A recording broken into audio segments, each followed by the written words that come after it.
A strategy girl appeared beside my boyfriend. She carefully planned a hero saves the damsels scene. On the road my boyfriend often took. She arranged for two thugs with dyed yellow hair to drag her into an alley. "Help! Help me!"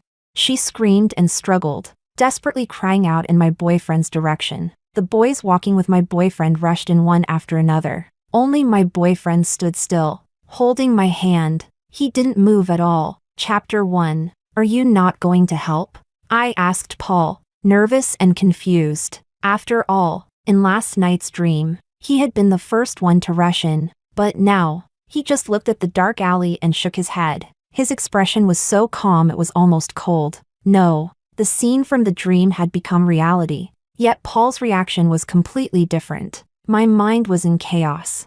I was about to say something else when I saw the two thugs abandon the girl, cursing as they ran deeper into the alley. Paul's friends came out of the alley together with the girl. Under the dim streetlight, I finally saw her face clearly. I froze in shock. She looked exactly like the strategy girl from my dream. Tears clung to her delicate face. When she looked at Paul, they rolled down one by one. "Senior, thank you for letting them come save me." Paul tightened his grip on my hand and glanced at her indifferently. "I didn't. You're thanking the wrong person." Her expression stiffened instantly, as if she couldn't believe it. When she noticed Paul and me holding hands tightly, she frowned slightly. Then she skipped over me and thanked the others instead. They waved it off casually. "No need to thank us. Just doing the right thing." "Yeah, those scumbags, if I see them again, I'll beat them again." "Hey, aren't you the art student who just transferred? I think I saw you when I went to find Angelica." The one speaking was Paul's friend Luis. Angelica was his girlfriend. The girl wiped her tears, eyes still red, and smiled gently at Luis. "Yes, hello, Senior. My name is Selena." My heart jolted again. Even her name was exactly the same as the girl in my dream. Was this really just a coincidence? Was the dream really just a dream? Fragments from the dream kept flashing through my mind, and I couldn't help staring at Selena. The wind messed up her hair. She lifted a hand to tuck it behind her ear and spoke again. "It was really lucky you all helped just now. Let's exchange contact info. I'll treat everyone to a meal another day." Just as expected, everything was unfolding exactly like the dream. And yet, slightly differently. In the dream, Selena had only added Paul on WeChat. Now, I watched her unlock her phone and open her QR code. When she held it out, she hesitated for a moment in front of Paul, then she quickly moved it away and handed it to Luis instead. Luis beamed as he scanned the code. After adding her, he waved his phone at her. "Don't forget to accept it, Junior." Selena nodded, then passed her phone to the other boys one by one. After everyone had added her, she finally looked up at Paul, pretending to be calm. She said, "Senior, you should add me too." My heartbeat spiked. In the dream, after they added each other, Selena began her calculated pursuit of Paul. Paul went from polite rejection, to growing irritated, to cold indifference, until our wedding day, when Selena appeared to steal the groom. She said she would die without Paul. In the end, Paul let her pull him by the hand and ran out of the wedding venue in front of everyone. Chapter 2. The wind grew stronger and stronger. I held my breath, waiting for Paul's answer. A moment later, Paul lifted the hand that was tightly interlaced with mine, his voice cold and sharp. "In front of my girlfriend. How do you even have the nerve to ask to add me?" The smile on Selena's face froze instantly. She clearly hadn't expected Paul to be so blunt, so merciless. Embarrassed, she bit her lower lip. The phone she had raised trembled slightly, yet she didn't put it down. "Senior, I didn't mean anything else. I just..." Before Selena could finish, Paul's gaze had already slid past her indifferently. He turned to look at me, his expression softening at once. "Are you cold?" As he spoke, he reached out and gently adjusted the scarf around my neck. I shook my head and looked up at him. Even though he was right in front of me, I inexplicably felt as if we were separated by a lifetime. After fixing my scarf, Paul naturally rubbed the top of my head again and said warmly, "We've been delayed for so long. Are you hungry? Let's go eat." His slightly cool hand held mine as he started walking forward, and my feet followed instinctively. In a daze, I couldn't tell whether this was a dream or reality. After taking just 2 steps, the person beside me stopped again. He didn't turn around, only tilted his head and called out to Luis and the others, "Aren't you coming?" Only then did the group react, hurrying to follow. Selena was left standing alone where she was. Even after we'd walked quite far, I still felt a gaze fixed firmly on my back. I turned around and suddenly met Selena's eyes. They were filled with resentment, bitterness, and fury. The next second, that look vanished. Selena smiled at me, looking at her pretty, flawless face. I almost wondered if I'd imagined that look just now, when we reached the place to eat. Everyone gradually brushed off the earlier incident and started chatting and laughing. Only Luis kept his head down, scrolling through his phone. He seemed to be looking at moments, zooming in on photos from time to time, a smile curling at the corner of his mouth. If I wasn't mistaken, it was probably Selena's moments. I thought of his girlfriend, Angelica. If she saw her boyfriend intently scrolling through another girl's posts, looking like he was quietly falling for her. With her introverted and sensitive personality, she'd probably feel awful. For some reason, I suddenly felt as if I could empathize with her, sharing her feelings. I hesitated, wondering how to remind him, but Paul's voice spoke up first. "Luis, what are you looking at?"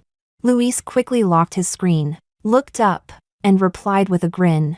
"Nothing, just casually browsing." Paul's eyes darkened, his expression turning serious. "Don't forget, you have a girlfriend." Luis froze for a second, then gave an awkward smile and explained. I know that. I just added her and took a quick look at her moments. That's all. No other meaning." I couldn't help myself and blurted out.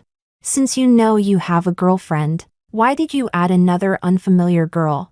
Out of the corner of my eye, Paul's hand, which was ladling soup for me, suddenly trembled for some reason. Chapter 3. Luis looked uncomfortable after my question. His eyes flickered as he stammered. "Sister-in-law, the girl took the initiative. It wouldn't have been polite for me to refuse." Listening to his weak excuse, I felt it wasn't fair to Angelica. I frowned and began. "Luis, there's no girl who wouldn't mind her boyfriend." Before I could finish, Luis cut me off awkwardly and irritably. All right, I get it, sister-in-law. Don't meddle in other people's business." "Luis." Paul's face darkened, a cold, pressing look swept over him. What kind of attitude is that? Hearing the displeasure in Paul's voice, Luis panicked. Paul's hand, resting under the table, reached over and held mine. His thumb rubbed lightly against my palm. As if soothing me, he looked straight at Luis, his gaze deep and sharp. "Alicia is right. You're not single. Keeping proper boundaries with other girls is the most basic respect for your girlfriend." Luis's face flushed red, then pale. He opened his mouth, then stopped. In the end, he apologized to me. "Sister-in-law, I'm sorry." After that, he picked up his phone and operated it right in front of Paul. "Bro, I get it. I'll delete her now." Seeing the atmosphere grow tense, the others hurried to smooth things over. "Let's eat first. Let's eat, food's going to get cold." The meal ended quickly, and soon everyone dispersed. Paul drove me home. I sat in the passenger seat, staring out the window in a daze. The neon lights flashing past along the long street were like a revolving lantern from last night's dream. Scene after scene, illusory yet real. The bone-deep exhaustion and pain from the dream felt as though I had truly lived through it. Before I realized it, the car stopped in front of my house. Paul got out, walked around, opened the door for me, and shielded the roof with his hand, as considerate and meticulous as ever. I unbuckled my seatbelt and stepped out. After saying goodbye, I turned and had just taken one step, when Paul reached out and caught my wrist. "Alicia, wait." I stopped and turned with the pull. I met a pair of deep, searching eyes. After a moment, Paul raised his hand and gently touched my cheek. His voice was cool, yet carried a soft concern. "You were a bit strange today. Are you feeling unwell?" I froze. So he'd noticed. Of course, our families had known each other for generations. We'd grown up together for more than 20 years.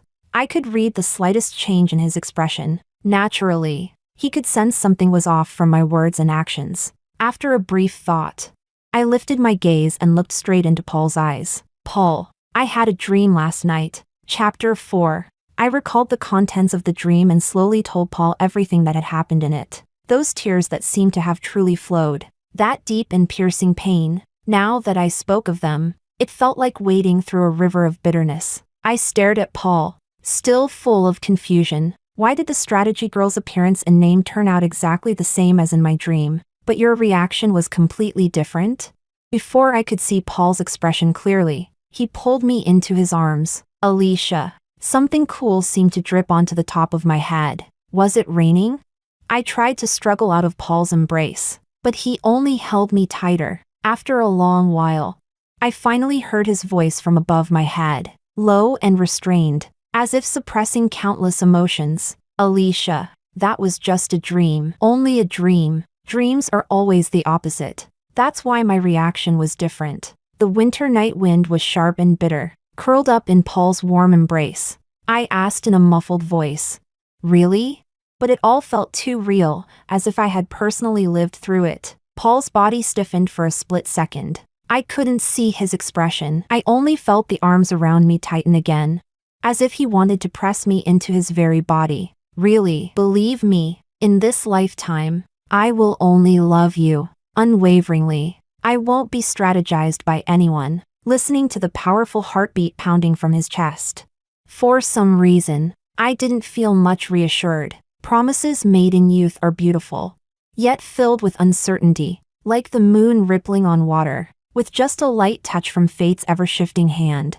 It shatters into restless fragments of silver. I went home. After greeting my parents, I went upstairs to my room. As soon as I pushed the door open, I subconsciously walked to the window. Through the white sheer curtains, I lowered my gaze toward downstairs. Paul's car was still parked there. He leaned against the car door, his black coat making him look slender and refined. The streetlight scattered a dusting of starlight over him. The night wind was fierce. He stood there in the wind, hands in his coat pockets, head lowered, as if lost in thought. My hand unconsciously tightened around the curtain.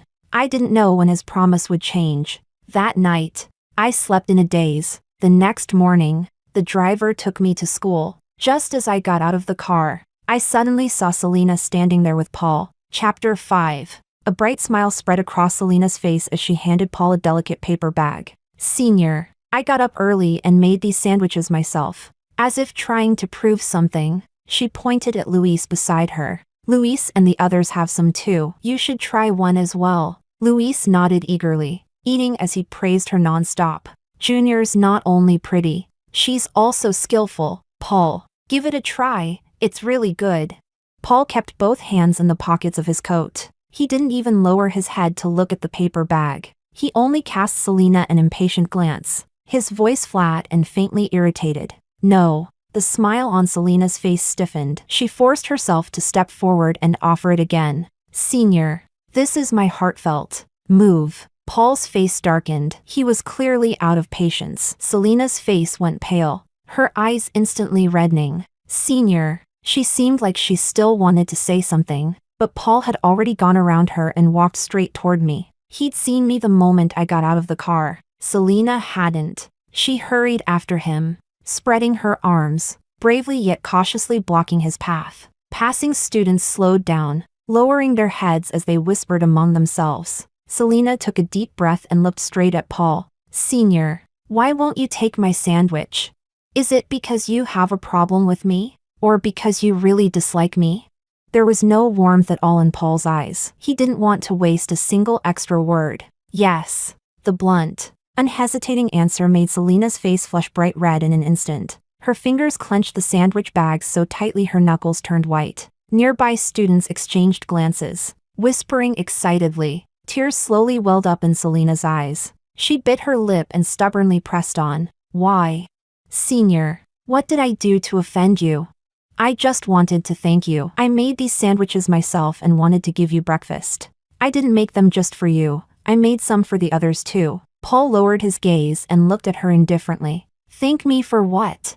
Selena froze, the fierce determination she'd mustered weakening a little. For saving me." Paul's voice was cold. I told you yesterday, you thanked the wrong person. Selena's outstretched arms trembled, but she still craned her neck to explain. You were there yesterday too, so I made one more. One extra doesn't take that much time. Is that so?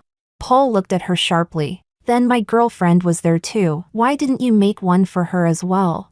Selena stiffened instantly, her face turning deathly pale. She opened her mouth, trying to explain.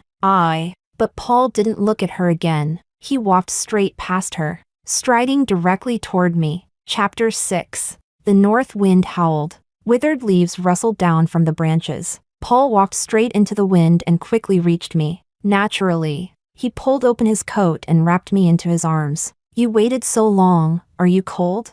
His warm body heat pressed against me, lingering gently. I should have felt happy and sweet. Yet for some reason, threads of bitterness quietly spread through my heart. Paul, I murmured, my nose suddenly stinging, sensing something wrong in my voice. Paul quickly lowered his head to look at me. What's wrong, Alicia? My tears suddenly lost all restraint, falling one after another. In the dream, you took her breakfast. Paul froze. Then panic crept into his voice. Alicia. For once, there was unmistakable tension and unease in his tone. He patted my back again and again, urgently yet gently soothing me. Alicia, that was just a dream. Just a dream. Look, in reality, I didn't take it at all, did I? Tears blurred my vision, with my eyes closed. I wanted to nod, yet I couldn't. Everything felt unreal, like a dream, yet not quite a dream, as if I were about to wake, but hadn't. After a long while, I finally steadied my emotions and walked into campus with Paul. Selena was still there. She was squatting on the ground with her arms wrapped around herself, her sobs broken and scattered by the wind. Luis was squatting beside her, coaxing her anxiously and tenderly. Somewhere deep down, I felt as if something had quietly changed. Days passed slowly. Selena rarely appeared before us again. Occasionally, when we ran into her on campus, she would look at Paul, and her eyes would redden as she looked. Paul always kept his gaze straight ahead, holding my hand as we walked past. Until Paul's birthday, a group of people celebrated it for him at a private club. Midway through, Selena showed up. When she entered, Paul was placing peeled shrimp onto my plate. Selena's gaze paused, sorrow flashing across her face. Very quickly, she forced a smile and handed Paul a beautifully wrapped gift box. Senior, happy birthday. It was obvious she had dressed up carefully that day. Her makeup was light, with no blush on her cheeks, leaving her looking pale in a way that stirred sympathy. She was wearing a white coat, its cut identical to the black coat Paul often wore. It strangely resembled a couple's outfit. Paul didn't take Selena's gift. He slowly lifted his eyes to look at her. How did you get in? This private club required membership. Selena couldn't enter on her own. I used Luis's membership card. Selena smiled stiffly, her eyes fixed on Paul. I just wanted to personally wish you a happy birthday. Chapter 7. For a moment, the private room was so quiet you could hear a pin drop. No one knew how to react. Selena stood there, looking sad and lonely. Anyone who saw her would probably feel a pang of sympathy, especially Luis. Angelica was sitting right beside him. Yet from the moment Selena entered, his gaze never left her. Bro, I'm the one who let her in. She was sincere from the start. Since it's your birthday today, just let her celebrate with us. I subconsciously glanced at Angelica. She pressed her lips together, staring blankly at Luis. For some reason, a sense of unease crept up inside me. Scenes from the dream began flashing through my mind again. In the dream, Selena also came on Paul's birthday.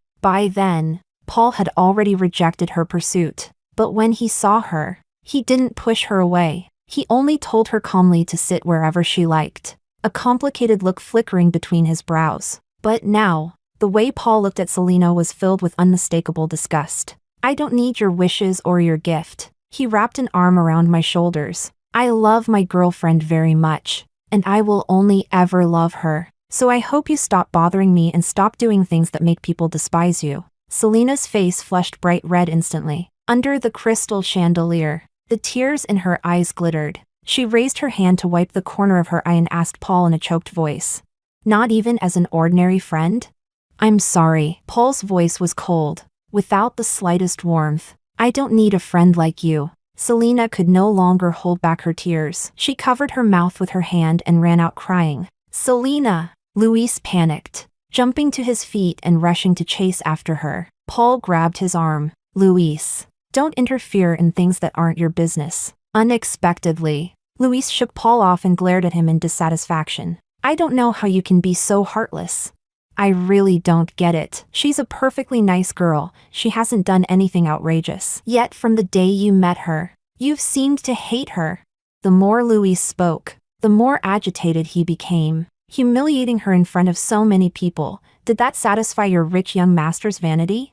Paul's gaze darkened, as if angered, but he still spoke patiently. Luis, I'm saying this because I consider you a friend. Don't let yourself be blinded for a moment. She's not as innocent as you think. And besides, he pointed at Angelica. Your girlfriend is still here. Are you really going to hurt her over a girl who has nothing to do with you? Only then did Luis glance at Angelica, seeing her eyes red. He ran a hand through his hair irritably. Angelica, don't overthink it. I just can't stand how Paul is targeting a young girl. He looked toward the door, clearly desperate to get to Selena as soon as possible. Wait for me. I'll go check on her and come right back. As he spoke, he hurried out. Angelica watched his urgent retreating figure, tears streaming down her face. My heart ached along with hers, for no clear reason. Maybe because we were both women, or maybe because in my dream, I too had once watched Paul's back disappear into the distance. I reached out and took Angelica's hand, wanting to offer her some comfort. Just then, a commotion and startled shouts came from the hallway outside. Someone's going to jump. Quick, hurry! Everyone in the room was startled and stood up, rushing outside. A sense of dread flashed through my mind. Could it be Selena?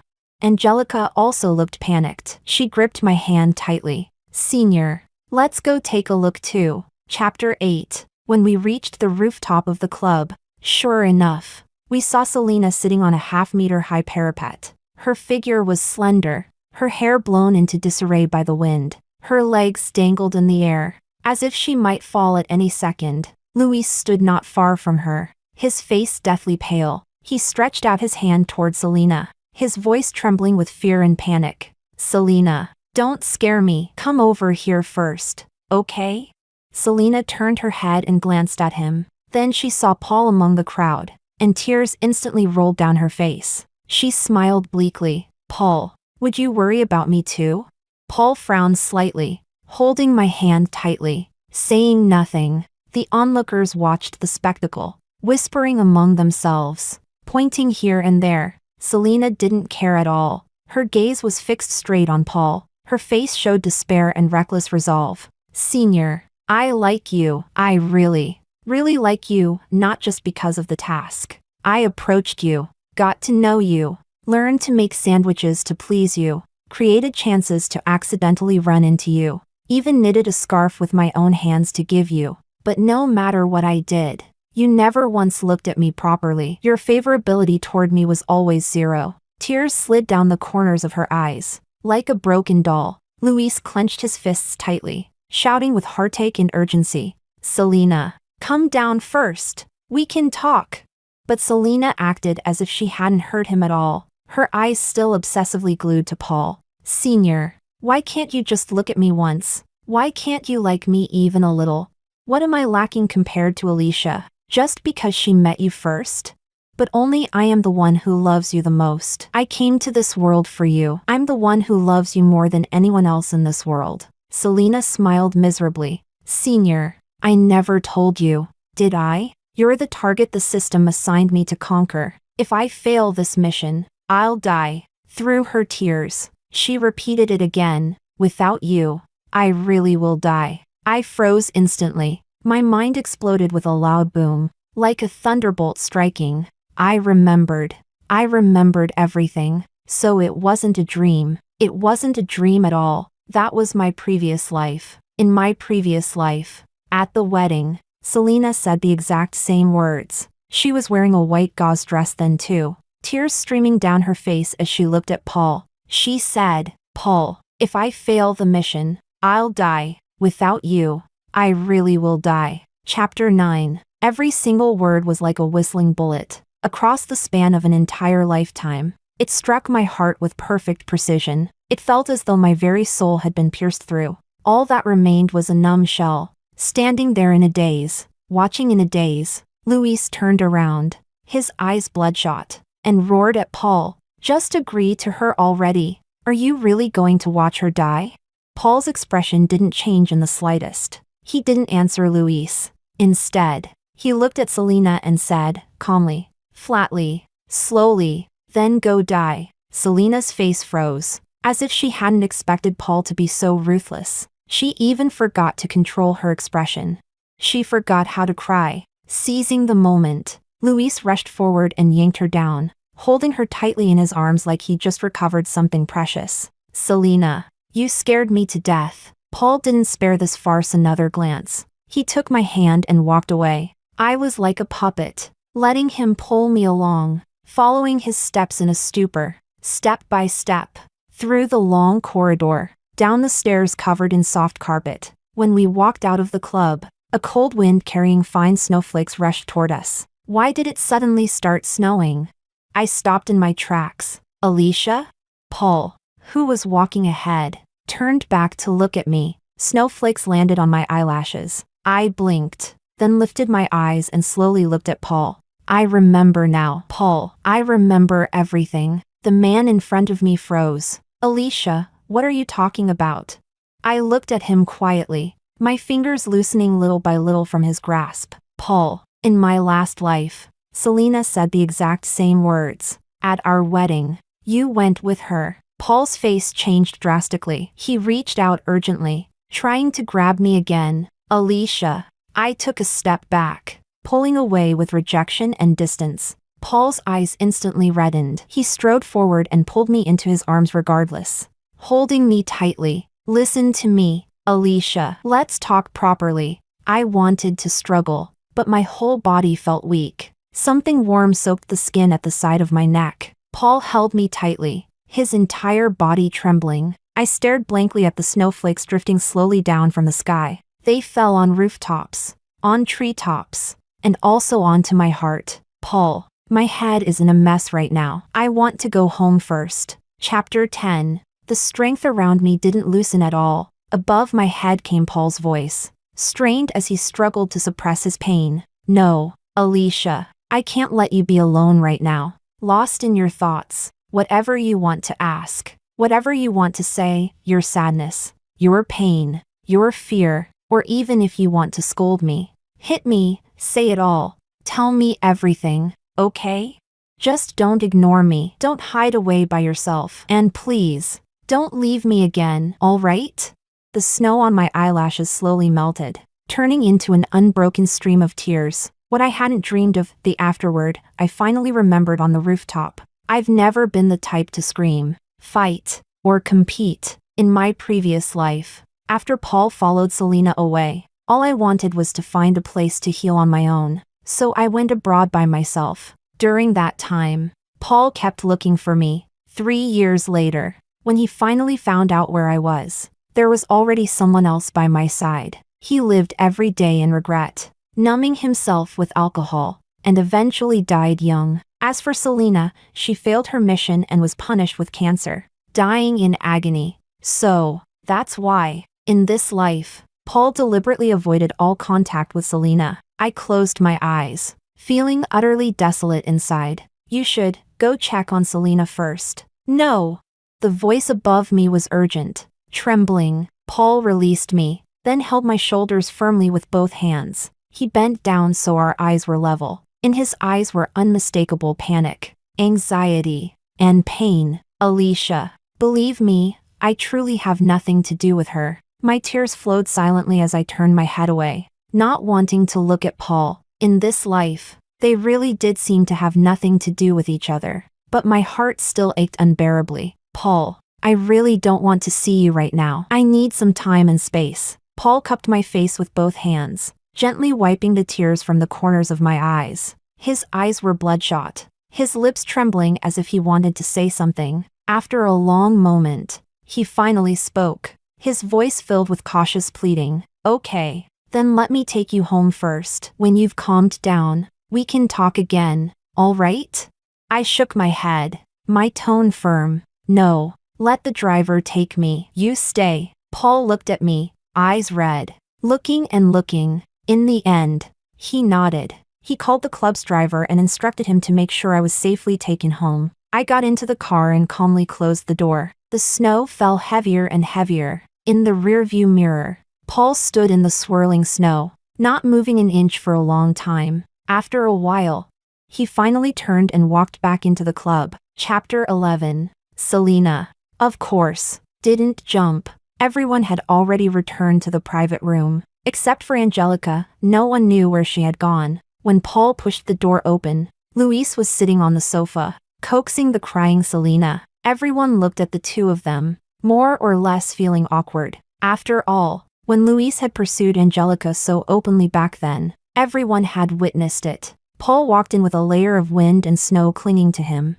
the chill pressing hard. He strode over and stopped in front of them, looking down from above. Selena. Selena suddenly looked up when she saw who it was. A flash of joy crossed her face. Senior, you're back. Paul looked at her with cold eyes, his voice sharp as a blade. This is my final warning. Stop coming in front of me and playing these tricks. Whether you live or die has nothing to do with me. I don't care at all, but Alicia is the person I care about most. The most important person in this world to me. If you dare to use your schemes on her, I'll make you pay 1,000-fold, 100-fold. Selena's face turned paper white in an instant. At the same time, a surge of fear rose from deep within her. She had thought about it. If openly pursuing Paul didn't work, then she'd work from the shadows and start with Alicia instead. But Paul had seen straight through her thoughts. She knew he meant every word. After all, with Paul's family background in North City,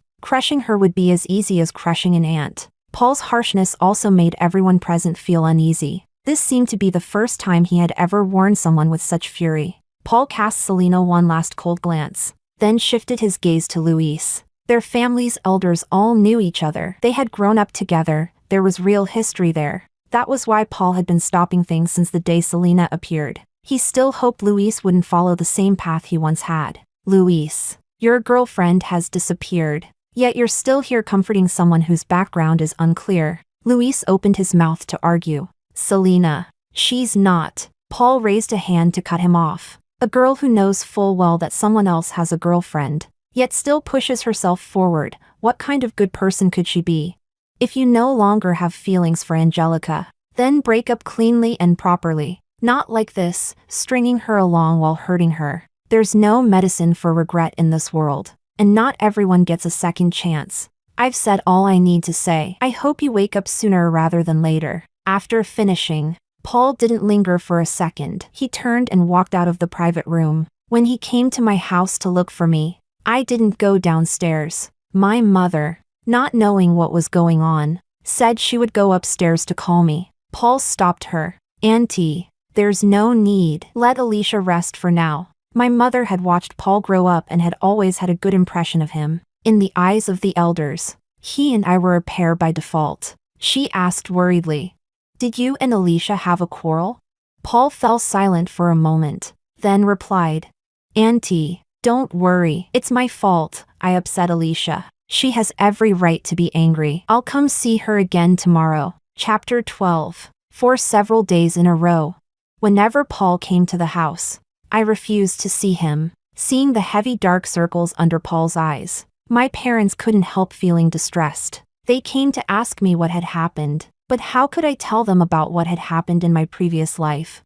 My mother held my hand, her voice gentle yet full of concern. "Alicia, you've been such a good child since you were little. You've never made your father and me worry. No matter what happened, running away won't solve anything." My father also patted my shoulder lightly, his expression calm and kind. "Whatever decision you make, your mother and I will support you. We'll always be your strongest backing." My eyes reddened instantly, and I hugged them tightly. When Paul came again, I finally agreed to see him. Led by a servant, he stopped outside my bedroom door. I opened it. The man before me looked noticeably worn down. His eyes were bloodshot, and dark stubble had appeared on his chin. "Alicia," he called softly, taking a step forward before stopping himself. I didn't respond. I turned around and walked to the vanity, sitting down on the cushioned chair. Paul followed me inside and knelt down on one knee in front of me. He clasped both my hands in his,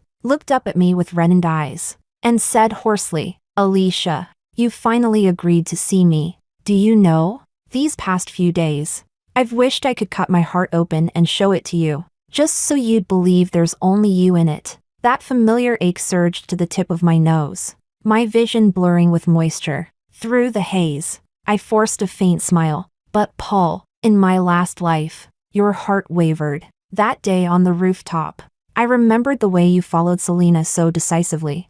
I also remembered those days alone in a foreign country, the nights I cried while staring at the moon." A tear suddenly slid down from the corner of Paul's reddened eyes. "Alicia, I'm sorry. I'm truly sorry." His face was twisted in pain, as if cut by knives. Even his voice turned hoarse. "I have to be honest with you. In my previous life, I gave in to a moment of weakness when she said she would die without me. For a moment I felt like some kind of savior. I thought she had pursued me for 5 years, loved me obsessively for 5 years. She shouldn't end up dying so miserably. But the next morning, when I woke up, I suddenly came to my senses and slapped myself hard. How could I abandon you at our wedding for someone else? Leave you behind like that?" I panicked and jumped out of bed, ran to your house in my pajamas and slippers, but you were already gone. Chapter 13. The snow that had fallen for days had finally stopped.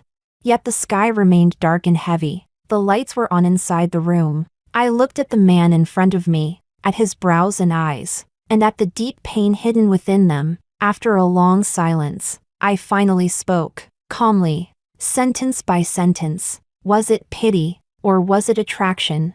Even you probably couldn't tell the difference. That's why, given a second chance at life, you deliberately made choices completely opposite to those of your previous life. Because of your regret, guilt, and remorse from that life, you wanted to strangle every possible danger in its cradle this time." Paul's hands trembled as he held mine. He shook his head anxiously, helpless and desperate. "No, Alicia, it's not just regret. I truly love you, only you." I reached out and gently cupped his face. "I believe that at this moment, your feelings are sincere, and perhaps in this lifetime, you really won't soften your heart again. But Paul," my fingertips slowly left his face as I looked straight into his eyes, "I can't forgive this lifetime's you." On behalf of the me from the previous life, I admitted that I still loved Paul, but between us, a crack had already been torn open. Even if in this life he had never hurt me in the slightest, I couldn't pretend that what happened in the previous life had never existed.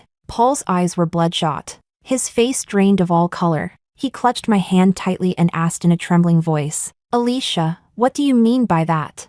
Are you abandoning me?"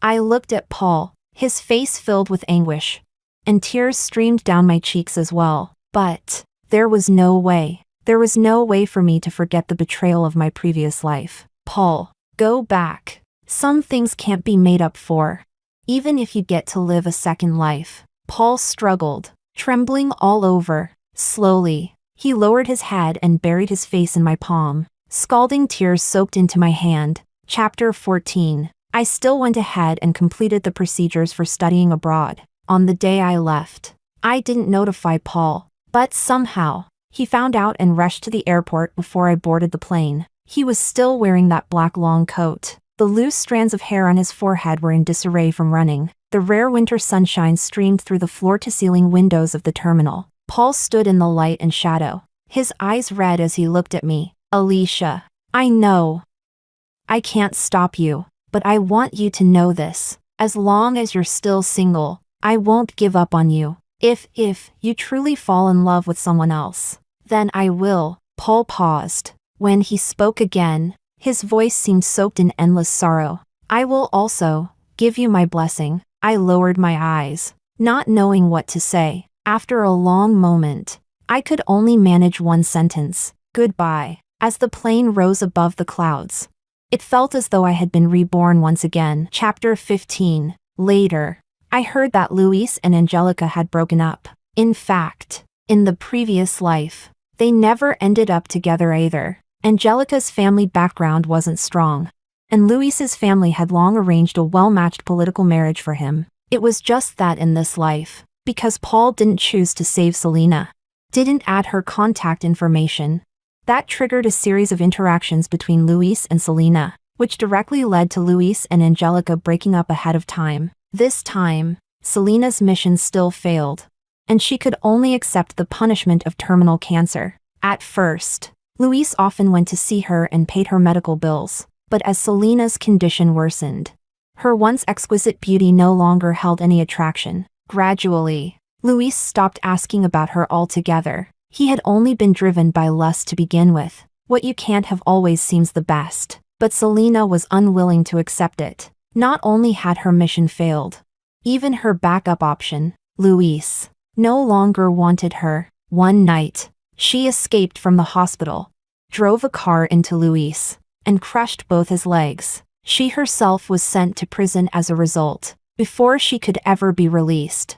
She died there from cancer. As for Paul, he came to see me abroad again and again, until one day, when I appeared in front of him, my arm linked with my husband from my previous life. Only then did he finally give up. You see, even if life is restarted once more, it still can't rewrite the ending of the story. The process may be different, but the destination is always the same.